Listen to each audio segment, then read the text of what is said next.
Andy, removing fading or dead flower heads is really important, isn't it? It is important, yes. If you want to keep the plant flowering for as long as possible, removing the old flower does encourage that. Are there any plants that you don't deadhead?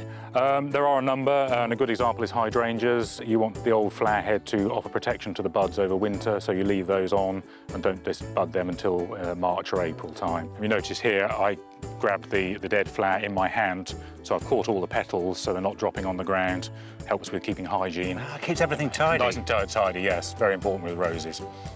Andrew, this time of year is tree and shrub planting time, isn't it? That's right, Matthew. It's also a good time of the year to go around your garden and see whether there's any opportunities to plant trees and shrubs to provide winter colour. Winter doesn't have to be a dull time of the year. A good example of a tree with interesting colour is this paperbark maple.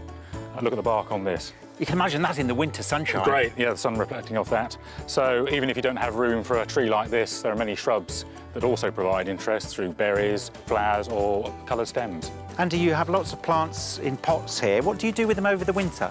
Well, the small pots we'll take inside in the greenhouse.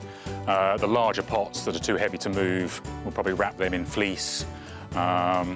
If you don't have a greenhouse, you can put them up against the side of a building or in a porch or even in your garage just to keep the frost off. And it's also important to keep the damp off as well, because that can be just as harmful as the frost. So it's protecting not only the plants that are in them, but the pots themselves? Yes, particularly if you've got terracotta pots, they don't like the frost, so protect them as well.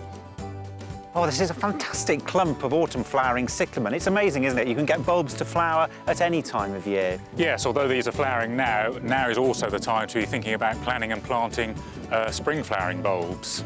I know a lot of people who plant their spring flowering bulbs have awful trouble with squirrels. Yeah, tell me about it. A good tip is to plant your bulbs and then put a piece of chicken wire over it and bury that. That should stop them from digging them up. Oh, that's excellent. I must give it a try.